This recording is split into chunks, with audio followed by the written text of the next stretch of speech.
दोस्तों 13वीं सदी के शुरुआत में सल्तनत ख्वारिज़्म अपने उरूज पर थी। वो इराक, ईरान और शाम के ज्यादातर इलाकों पर अपना कब्जा जमा चुके थे और इस बात में भी कोई शक नहीं कि वो उस दौर में एशिया के सबसे ताकतवर सल्तनतों में से एक थी। लेकिन 13वीं सदी के आगाज में ही सल्तनत ख्वारिज़्म पर एक खौफनाक ताकत मंडरा रही थी और वो खौफनाक ताकत कोई और नहीं बल्कि चंगेज खान था। चंगेज खान की तबाही को देखते हुए तुर्कों के काफी सारे कबीले ईरान और अनातोलिया की तरफ अपना सफर करने लगे। इनमें से कुछ कबीलों ने शाम और मिस्र की सल्तनतों में पनाह लिया तो वही कुछ कबीलों ने सल्जुक सल्तनत में पनाह लिया। इनमें से कबीला सुलेमान शाह का काय कबीला था जो अपने वतन खुरासान को छोड़कर शाम की तरफ रवाना हुआ था। लेकिन रास्ते में ही दरियाए फुरात को पार करते हुए सुलेमान शाह की मौत हो जाती है, मगर कबीले का एक बड़ा हिस्सा अलग हो गया और जो लोग बचे हुए एर्तुरुल और दुंदार के साथ अनातोलिया की तरफ रवाना हो गए और अनातोलिया में सुल्तान अलाउद्दीन सल्जुकी की सल्जुक सल्तनत में पनाह लिया। ये जमात जो कि 420 घरानों पर मुश्तमिल थी, कोन्या की तरफ अपना नया आशियाना बसाने जा रही थी। रास्ते में ही एर्तुरुल और उनके सिपाहियों को दो फौजें आपस में लड़ते हुए नजर आए। एर्तुरुल को यह मालूम न था कि ये दोनों फौजें किसकी है, लेकिन एर्तुरुल ने हारती हुई फौज की मदद की और जंग का पासा ही पलट कर रख दिया। फतह हासिल करने के बाद एर्तुरुल को मालूम हुआ कि जिस फौज की उसने मदद की है वो सुल्तान अलाउद्दीन कैकोबाद की फौज है जिसे मंगोल हराने ही वाले थे, मगर एर्तुरुल ने अपनी जाबाजी से सब कुछ बदल कर रख दिया।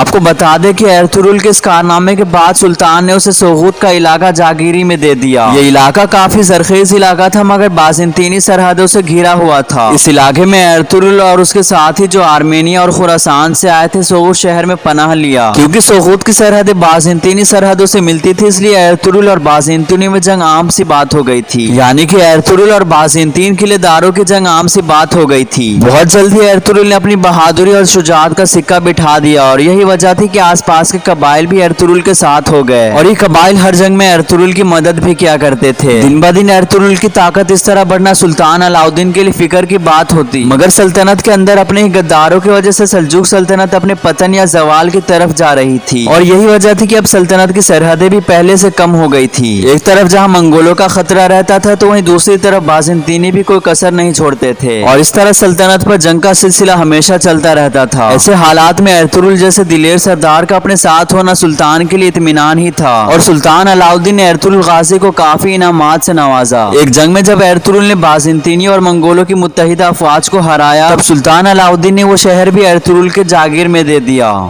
एर्तुरुल गाजी हमेशा बाज़ंतीन और मंगोलों से लड़ते रहे और कामयाब भी हुए। एर्तुरुल गाजी की वफात के बाद उन्हें सोगूत शहर में ही दफनाया गया। तो दोस्तों ये थी एर्तुरुल गाजी की दास्तान। इस वीडियो के बारे में आप क्या सोचते हैं कमेंट सेक्शन में अपनी राय हमें जरूर बताएं। बाकी ऐसे और वीडियोस देखने के लिए वीडियो को लाइक करके चैनल को सब्सक्राइब करके बेल आइकन को जरूर प्रेस करें।